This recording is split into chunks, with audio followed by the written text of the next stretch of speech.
it allows you to ride longer. It's actually higher performance, more speed, more power. And then the next day it's the same thing. We're super excited to announce that we've got some support from Redshift for our entry into the Transcontinental number 11, so in July 25. As part of that, I had a chat with Erik, one of the founders, and this is a video of that chat, just nerding out on some of their products and their company ethos. So enjoy. Well, first off, I guess like a really big thank you for the support offered and given. The stuff arrived yesterday, so that's awesome. Excellent. There's a shop that's going to do the build of the bike called Seabass Cycles. Okay, I'm not familiar with them, but It's in it's London. yeah, It's quite it's a great. nice. It's got a good vibe, good community vibe in sort of South London. They do lots of nice builds. I mean, it's popular in town in the UK at the moment and out of town, frankly, for 90s mountain bikes and bigger tires and bigger bars and disc brake mounts and all of those good things. Yeah, Ison, our distributor, they're great to work with, and they just have so many excellent connections. So Yeah, yeah, cool.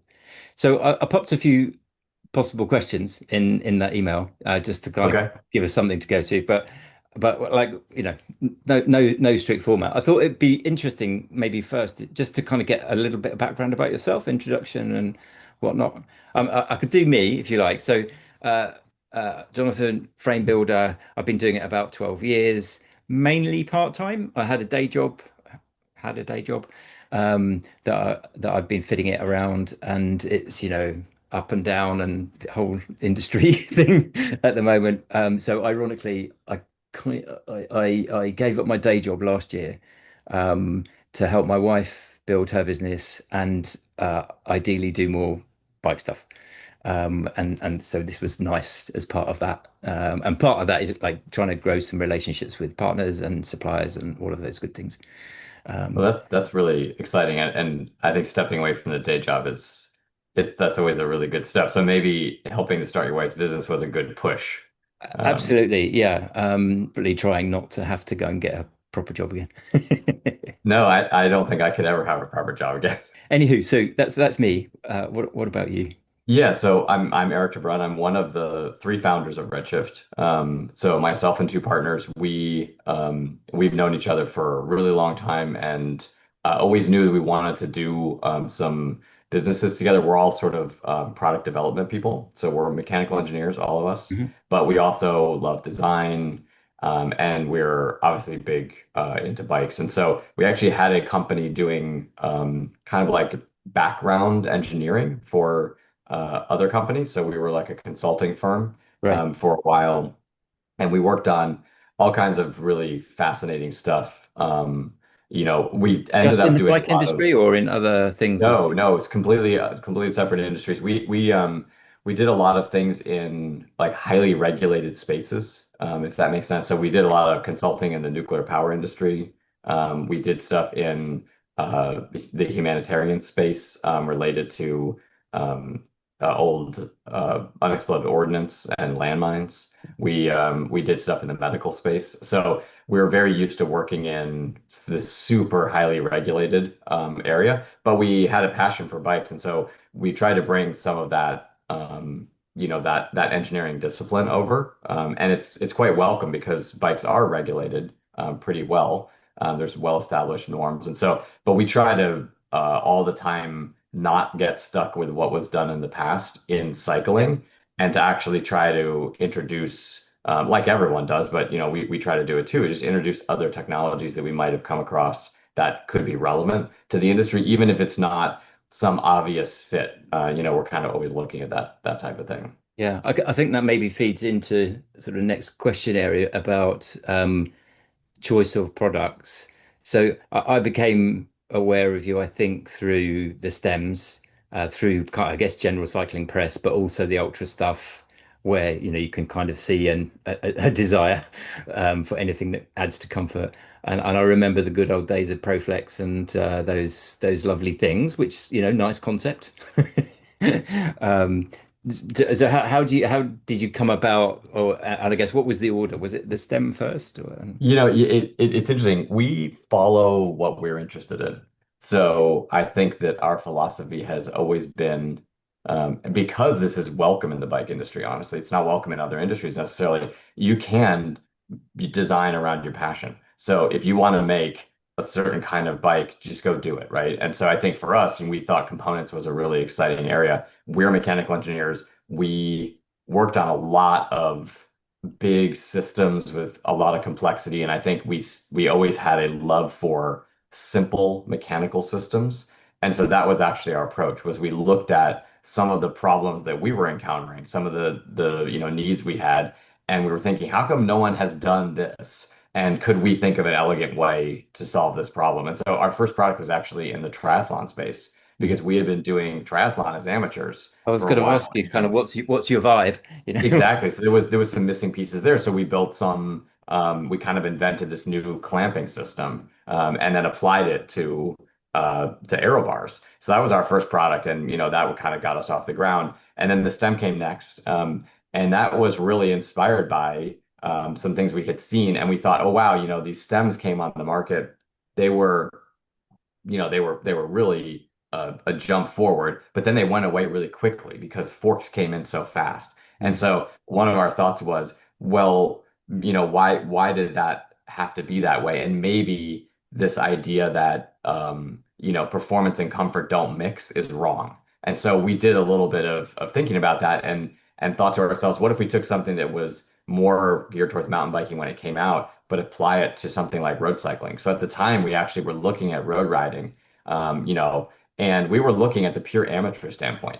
So, we really looked at it from our perspective. And this was at a time when everything was aspirational to Grand Tour bikes. Yeah. Everything was getting stiffer and stiffer and stiffer. And it was really the opposite of what every amateur actually needed for their, 15-kilometer ride in the neighborhood, right? And so, Yeah. we really did think about it like, why is the industry so aspirational all the time? And can you kind of mix those things together? So the STEM was sort of one of our first ideas of how do you balance performance and comfort for sort of the range of riders. And our focus was actually amateurs. Yeah. We then were pulled in a direction by pros pretty quickly after that. And interestingly enough, as And soon as was we that came out with the road STEM, kind of stuff, or the ultra movement, or just the both ultra and gravel, because gravel basically, the discipline came into its own as soon as we put the stem together. And then it was just a perfect fit for that because it was this idea of road riding off road with a bike that wasn't meant to do that. So, and so we really were attacking this idea of bad roads. yeah, No one has good roads. Everyone complained about their roads. How do you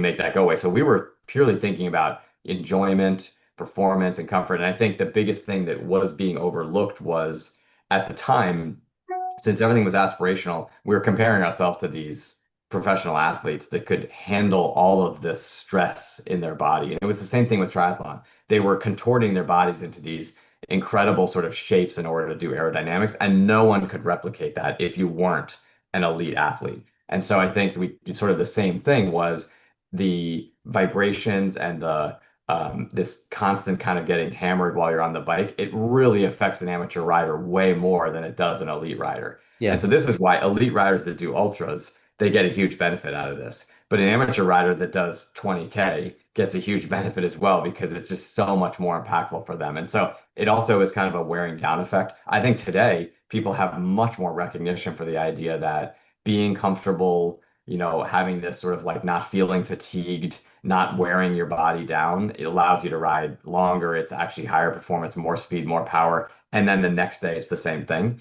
And so yeah, I think that that was a real mind shift over the last, I'll call it, 8 to 9 years. So we were very early. I think there was a lot of doubters in the beginning, yeah, but I think we felt pretty comfortable that this was actually a really good solution for, people across the board. And then I think it builds and other companies, start to introduce stuff. Specialized hadn't even introduced their Future Shock yet when we came out with the stem. And I think that kind of stuff really helps when a big company puts something out and tells people this is how you should think. Everyone thinks, oh, well, Specialized said it, so we yeah, yeah, must yeah. we this must be the right way to go. Stamp of approval. Exactly, yeah. So what's your direction now? Is it the same? So, or equal comfort for your amateur to? I mean, I say that because I guess I see most of your stuff because it's the lens that I look through in the performance arena, ultra type stuff.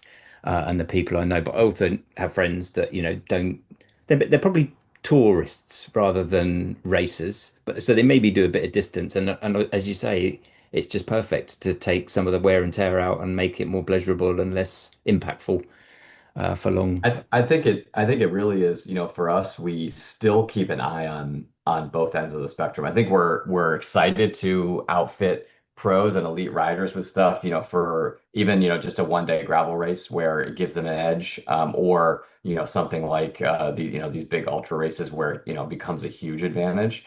And so I think we're sort of really excited about that piece, obviously, because that's always fun. We love racing, we love following it. But I think we always keep our eye on the same thing, is that the vast majority of people that are actually riding bikes don't Yeah. ride very much. And one of the things that prevents them from riding actually is discomfort and, just not getting the cycles in, Yeah. just Yeah. and we see that when people do improve their bike fit, improve the comfort on the bike, improve their fitness, those things spiral and they become much more, people that are riding all the time. And I think that's always just better for Yeah. everyone and humanity. So I think we keep our eye on that too. And every product we make, we kind of are looking, both ways. So our handlebars, as an example, they are, very much geared towards, amateur everyday riders, but that those riders can also use them to get a pretty significant advantage for performance. Some of our handlebars may not be ideal for an elite rider who has the flexibility, but they could be really great for a bikepacking elite rider. So we kind of do like to think about the products as spanning different groups, Yeah. all the time.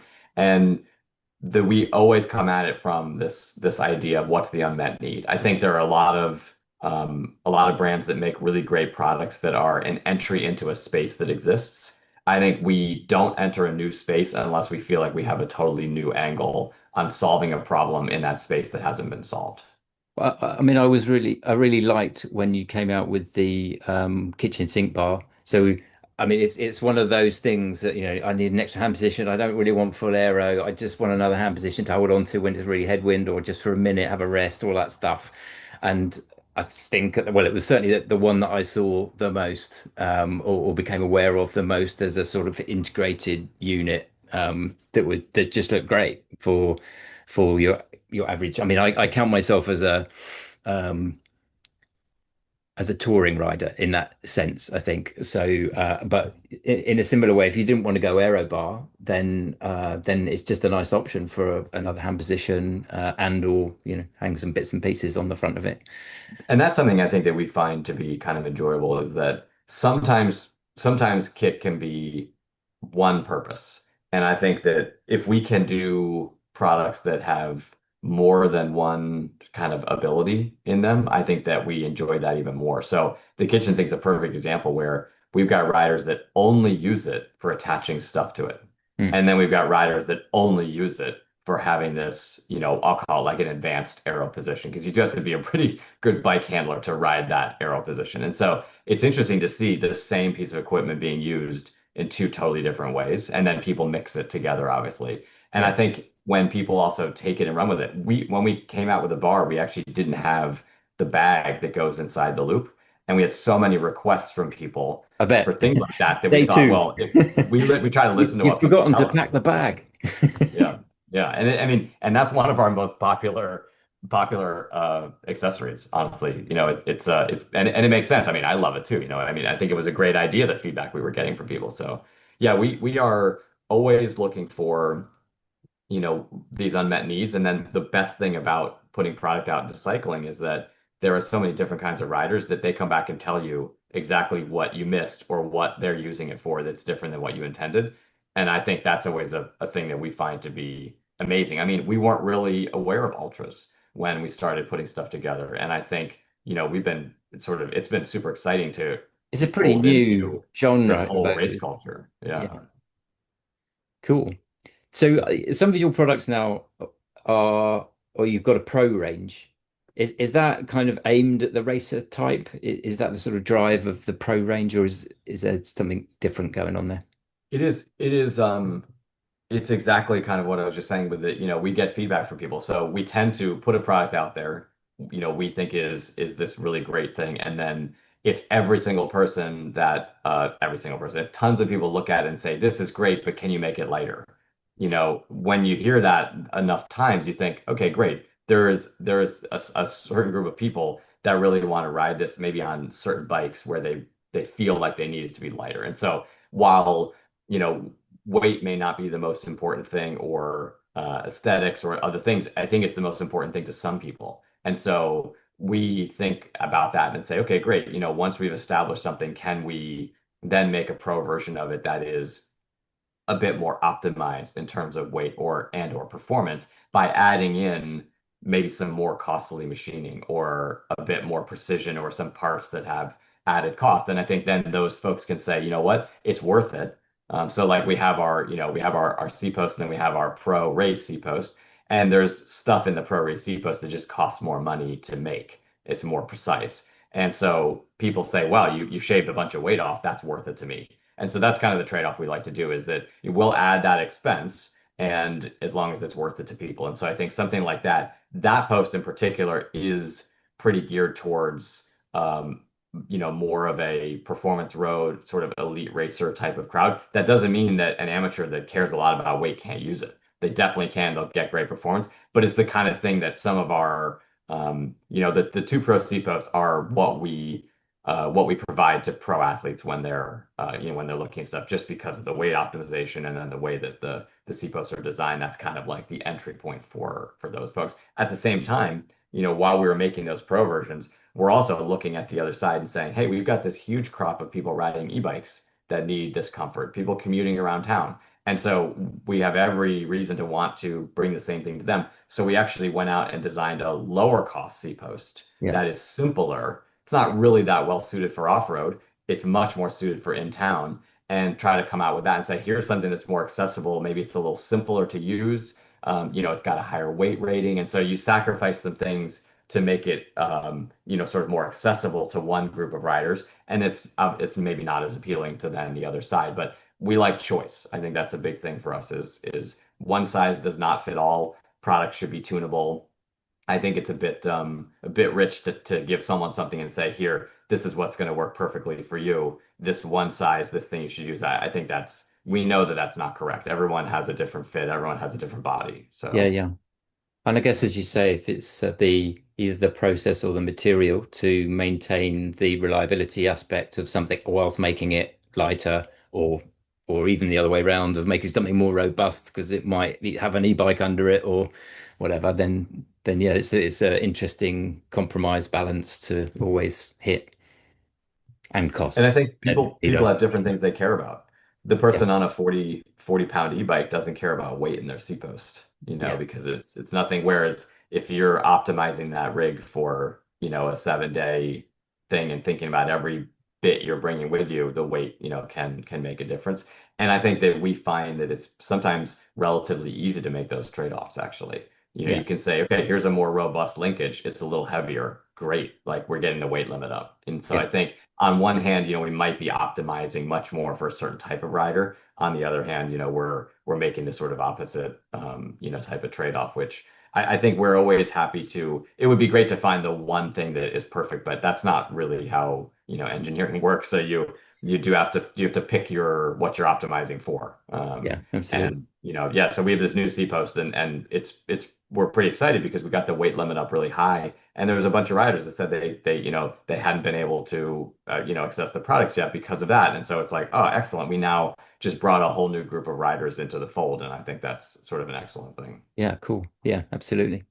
And obviously market size and all of that. Ultras are lovely and races are lovely, but it's not a massive number, uh, I guess, compared to the other potential. And I think that's where the choice comes in. I think that there are so many different kinds of riders. I think that the bike industry and probably every industry is really good at putting everyone in these buckets.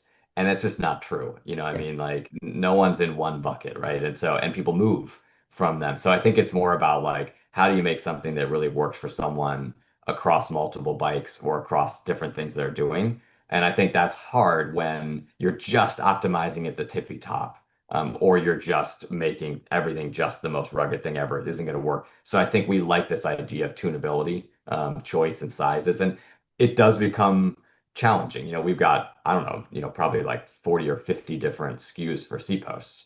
And that's a lot of stuff to manage, but people get every one of them. So I think that Yeah. tells us that we have the right sizes out there. Cool, cool.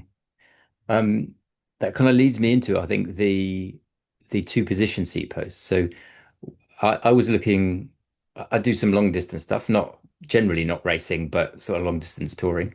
And I've always been interested in aero bars. Like sometimes you want a different position, it's windy, whatever. You consider getting down. Normal aero bars, I broadly can't get into for any level of comfort for any time. Um, I'd been looking at various options. The Fred bar, if you're aware of that thing, Yeah, yeah, familiar with it. obviously to which brings the bars back and up a little bit. So I was really intrigued when I saw your two position seat post, which does it from the other end of the bike by the looks of things of kind of taking you forwards to the bars. Do you want to kind of say something about that? And Yeah, I mean, it was our first product alongside our aero bars. So we made these quick release aero bars, and we made that dual position seat post at the same time. And the concept had been, we were looking at an amateur triathlete who has a road bike. They love competing, but they're just not in a position to get a dedicated bike for triathlon. It doesn't make any sense for them. It's a terrible thing to train on, when you don't have perfect roads to ride around with no cars. And so the idea was that you had your road bike, you could put the seat post on there, you could put the aero bars, take the actual bars off, ride it like it's your normal road bike all the time. And then, hey, I'm going to go train for this triathlon I've got coming up. Throw the aero bars on, they perfect position, no tools, they go right on. Switch the seat post forward, boom, you're in a tri bike setup on your road bike. And so, the concept with a dual position seat post was that you can rotate the seat post forward, just have it shift forward. And as long as it moves up at the same time as moving forward, you maintain the leg extension. So everything is, biomechanically the same. And what you've done is you've essentially just, raised the seat tube angle the way you would get on a tri bike. yeah, And so then the beauty of the fit part is that you put it in its rearward, what we call the road position, fit, do all your fit, get everything set, and then when you move it forward, it will be in the exact position you need it to be in. Then you fit your aero bars to that. So you have two separate fits on the bike. One doesn't necessarily have to relate perfectly to the other because they're separate. And if you're riding along and you need to go grab the base bar, you can just push that saddle back and it'll drop right back into the road position. So you can move it while you're riding.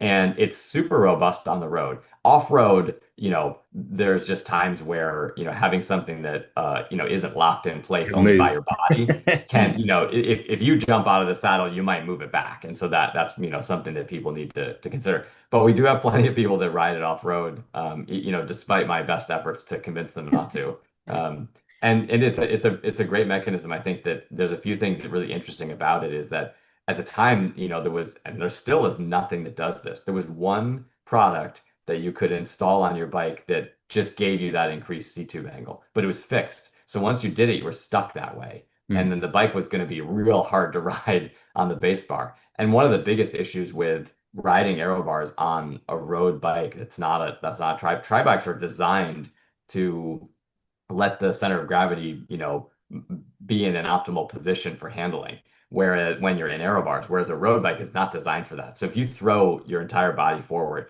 it is not the simplest thing in the world. So the idea of actually just shifting that on the bike and then it's like that all the time is kind of a bit of a rough way to ride. So that's the nice thing about this C post is if you drop it back to the road position, the center of gravity goes back to where it needs to be. You've got full control over the bike. And so if you're a new rider, say to aero, this allows you to really get into it and learn how to handle a bike like that, which I think is one of the big challenges. I see people putting aero bars on bikes, and it does affect the handling quite a bit until you get used to riding. Yeah. Obviously, like you said, the solution today for someone that doesn't have the ability to sort of set up as a full aero thing is you just raise those bars and bring them back to try to make it so your hip angle is still open in a normal road riding position. And I think that does work to some extent. It is the kind of thing where the better athlete you are, the better that works. Yeah. So I think there are, like myself, I can't really ride that well that way. I really do start to feel it after a while. Yeah. But that is the sort of best compromise that we've all figured out at this point. Well, I guess it could offer a real advantage to those really varied courses. So if you've got hills or lumps or things where you basically want to be on a road bike and you've got time trial parts where you want to be on a tri bike, you've got the best of both worlds there. I actually think TCR is one of the races that comes to mind, where it's mostly road. I know they've added a lot more off-road recently, but in the mostly road times, I think it's like one of the ideal things for that race. Yeah. Because then you don't need to sort of have this compromised position. But yeah, I mean, it is interesting because this is one of those products that we created it for something we thought was really specific, and what we get Lo and back behold. is, hey, I really want to use this, and this type of thing. I think we've even got riders that use it on their fat bikes. It's just like you just never know what interesting things people are going to do. In fact, we had a group of mountain bike elite riders that wanted to test it out for climbing because it gave them an advantage during climbing. And I think it was really great. It was really never designed for that kind of riding. So didn't really catch on, but they did a bunch of tests and they thought, oh, this is fantastic. And they were sort of like, can you make one that would work for mountain biking? And it was like, oh, I don't know how we're going to do that. So, Yeah, yeah. uh, But but funny yeah, to say that I it's did a funny. big And the product's been around now for almost 11 years. So I, it's our, I'd never it's, noticed it before. If I said new product, so apologies, but no, no, no. I mean, original I think product. to people when they discover it, it's brand new, which is great. So I think it's because I had been looking, and it probably came up in a search or something, because I'd been looking for adjustable positions or aero positions or whatnot. That was on the back of using my fat bike on a beach race, and I'd made a semi-aero bar, sort of adventure bar thing for it, and it was a bit tricky to get in the aero position on it. It was just too long, and I needed to be tipped forward a bit, so it would have been perfect. Uh, yeah, no, I mean it is it's funny. I wrote it for quite some time and really really enjoyed it. It really does improve the arrow position because the biggest thing about arrow, which is true of I think there's this constant debate in any of the racing. Obviously in ultras we don't talk about aerodynamics that much, right? hmm. There's a bit more focused on mental toughness and fatigue and that kind of thing, which is Sure. rightly so. But what's interesting is in gravel racing, there's a lot of focus on aerodynamics and aerodynamic components, right? There's a whole slew of gravel bikes that are aero focused. And I think what people miss the most is that they focus so much on the equipment and how aero it is, and they completely forget that the aerodynamics of the rider is about 10 times as important Yeah, and maybe 100 times as important. And I think one thing that we did, which was really interesting back when we first made that product, which has informed us a lot, is we went to a velodrome and we worked with a fitter. He actually works with the U.S. national team track group, and he had a system that let us measure in the velodrome approximations of sort of aerodynamic coefficients, drag coefficients, and it was super fascinating because the thing that you miss in a wind tunnel, and we did a wind tunnel test as well, is everyone can look like a superstar in the wind tunnel. And any one of us can get into a position that's going to be incredible. Can we sustain the position for more than 5 minutes? Is a really great question. The answer is usually no. And so on the velodrome, when you go ride for 20 or 30 minutes, you actually really see the changes in drag coefficient based on the rider fatiguing. And so what we did is we did an experiment where we took a pretty good tri bike and we set up the fit to be not that optimal. And then we set up a bike with our C post and aero bars on it and set the fit relatively optimal. And then we did a back-to-back test. And even though that tri bike is way more aerodynamically, focused and arguably way better in the wind tunnel, it was much slower from a drag coefficient because the rider got quite tired in this sort of not optimal fit position and they started moving their body around and it just destroyed the coefficients. And so, I get people asking the questions all the time, how does your handlebar compare to this one? And my answer is that it's all about the rider. And so if yeah, I can make you more comfortable and then you stay in a slightly more aerodynamic position than you would otherwise, you'll be way more aero, yeah, as opposed to forcing yourself into a position that you'll abandon after 20 minutes. And I think people really don't think about that because we're very one sort of track focused on the look of this aerodynamic rider. yeah. And I think that's one of the biggest things we learned that I do think there's an awareness of this at this point, but I think it's still quite unknown for a lot of people that they don't think about themselves as a big piece of this. Yeah. I think as you mentioned, Specialized earlier. I think they did a great set of YouTube videos on I forget what it's called, something like Everything is Aero and wind tunnel testing of various things. And I found it super interesting. Obviously, they did the normal, and as you say, relatively little of it is the bike. Most of it is the person. It's simple things like undoing your shirt or having a baggy shirt or having long hair, whatever it is, that made a tremendous difference, which I try to remember now, even when, like you say, you don't feel it when you're there, but you know that that is costing you watts and effort. Even if you're not super competitive about anything, if you just want to feel a bit better at the end of the day, then Yeah. do your shirt up or whatever it is, it's super cool stuff. And I think that's the big interesting interface too, is this idea that the biggest thing we can do to go faster, go long, right, is apply power to the bike. And there's a lot of things that go into that. Nutrition is one of them. Like you said, the aerodynamics of the rider. And I think the biggest thing that people kind of miss is this idea that every day is a different day and fatigue and your ability to put out power is always different. So how do you optimize that? And one of the main ways you optimize that is you get on the bike and you are in a comfortable, fresh position.